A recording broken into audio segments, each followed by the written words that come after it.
sky. A narrow road wound its way through this patchwork, leading a minibus towards its destination, Dunfane Castle, a stone sentinel that loomed imposingly atop a rugged hill. A group of eager tourists peered from the windows, eyes wide with anticipation and a hint of superstition fostered by tales of Ireland's supernatural. Guiding the tour was Connor, a young local with an affable demeanor and an encyclopedic knowledge of Gaelic lore. As the minibus crested the hill, revealing the castle's battlements silhouetted against the sunset, Connor began recounting its storied history. "Welcome to Dunfane Castle," he intoned, his voice imbued with theatrical charm. It stood the test of time through battles and betrayals, a testament to the era when chiefs and clans ruled these lands. The tourists listened enthralled, imagining shadows of past nobility treading those ancient stones. Among them, Isabella and Jake, a couple celebrating their recent engagement, felt the castle's aura nesting deeply within their romantic reverie. The allure of Dunfane's mystical charm, whispered through generations, enhanced their anticipation. As night descended, they reached the castle, enveloped by heavy clouds obscuring the crescent moon. The group disembarked and gathered their belongings, their footsteps hushed by the gravel path leading to the entrance. Connor unlocked the tall, iron-bound doors with practiced ease, welcoming them into the somber embrace of the castle's great hall. The interior brimmed with relics. Faded banners hung beside a grand fireplace. Dust motes danced in the golden light cast by flickering lanterns. Whispers of antiquity permeated the air. It was as if the stones themselves echoed distant mysteries. Despite its seasoned grandeur, an uncertainty tinged the air, ticking faintly against the smoldering hearth. Connor directed them through a hurried exploration, painting pictures of courtly intrigue with his words. The charmed group was shown spiral staircases that wound up into drafty towers, echo-laden corridors, and portraits of long-past occupants, faces trapped in regal stares that sometimes felt uncannily alive. "Most importantly," Connor whispered conspiratorially, halting at a doorway leading to the depths below, "is the legend of the vault, hidden somewhere within these stone walls, a long-lost treasury of the chieftain, cursed and abandoned with his lineage." The night crept forward, wrapping the castle in its inky embrace. The group retired to their rooms eagerly, though piqued curiosity held Isabella awake. Wandering the torch-lit halls, she marveled at how the stones whispered stories of their own, age-old tales of ambition, betrayal, and loss as seen through conjured eyes. She found herself drawn toward a specific chamber, neglected and shadowed, featuring a portrait, different from the rest. The painted eyes followed with unnerving accuracy, a glint hinting at secrets long buried. Beneath this gaze, Isabella sensed an expansion of the narrative, one distinctly guided by the undercurrent of unsatisfied hunger.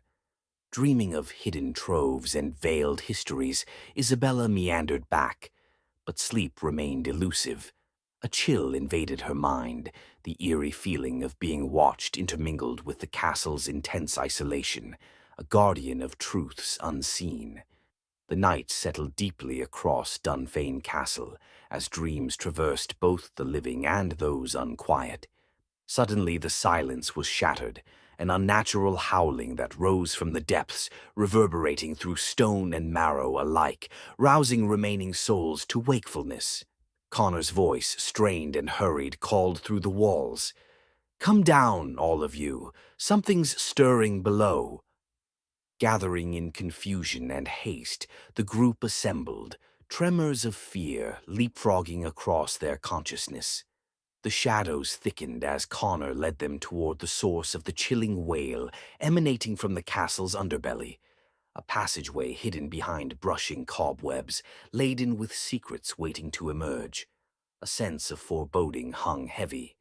As they descended ancient steps into the cold bowels of the castle, Lamps flickered wildly in an unseen draft, sweeping through the corridors as spectral figures enfolded themselves from forgotten spaces.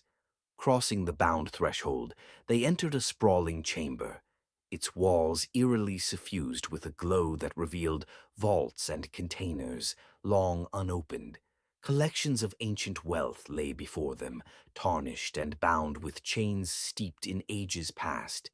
Yet upon looking closer, they shuddered at the figures surrounding the room. Translucent shapes, the ghostly possessors of this forsaken place, stirred, eyes filled with insatiable greed fixed upon the treasure, every covetous nuance etched with a hunger that resonantly joined their unwavering stares. In self-twined terror reverberated through those gathered. Spectres' translucent forms hovered near the tarnished wealth their souls had long been bound to guard. Isabella felt a cold rush, a prickle of dread entwined with curiosity. Their ghostly visages, twisted in eternal greed and longing, were alarmingly articulate, each movement a dialogue between the living and the departed, calling silently for reclamation.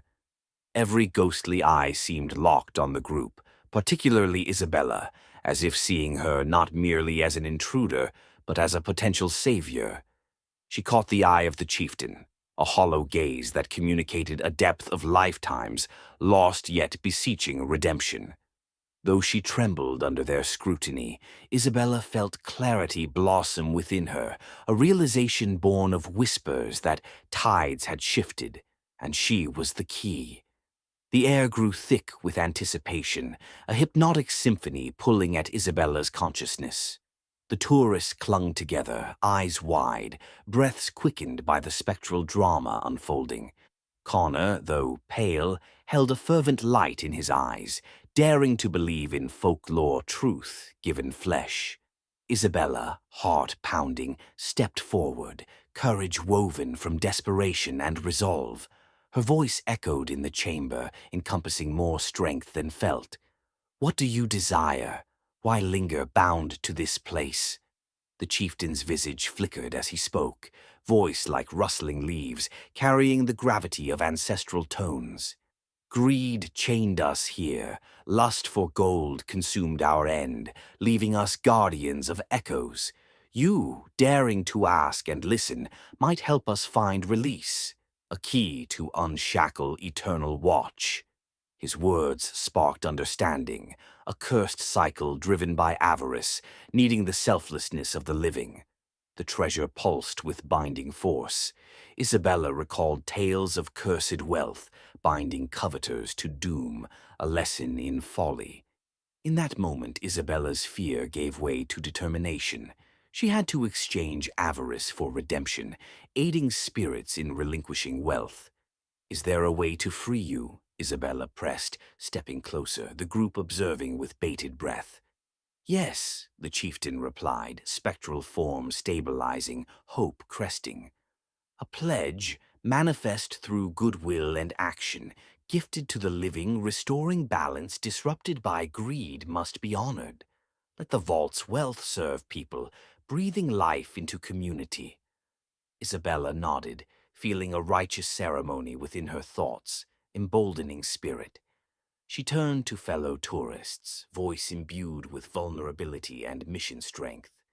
"We can help them move on. This treasure can aid the living, revitalize Eldridge, honor legacy, and write a new chapter." Whispers turned to nods as potential for newfound purpose was realized. Envisioning Eldridge rejuvenation, they accepted their extraordinary part in a tale. Initially skeptical, tourists saw doubts transform into resolve, transcending mere spectatorship. As they began cataloging and organizing treasure for town benefit, each gesture weighed in the spiritual realm. The chieftain's kin shimmered with each act, unraveling from greed. Energy that once anchored now sparked connections, erasing chains of desire. As moonlit hours passed, tangible became ephemeral. Morning's light softly broke through openings, casting onto dissipating forms, a cascade of unity freed beyond mortality. Liberated from earthly ties, ghosts nodded gratitude to Isabella and group, dispersing like mist with dawn's kiss, lifting a film from the world, revealing life's vibrancy, air alive with new energy. Radiance filled the chamber. Isabella understood she joined something larger, a guardian stepping into history, completing her story amid vibrant past lives, liberated by shared purpose. Unified joy swept through Dunfane Castle as spectral release became tangible, a promise honored and renewed. The cycle of avarice broke, gifting rebirth tales through stones set free. Outside, air crackled with rain and redemption. A chorus of newfound affinity rose through Eldridge, echoing truth across hills.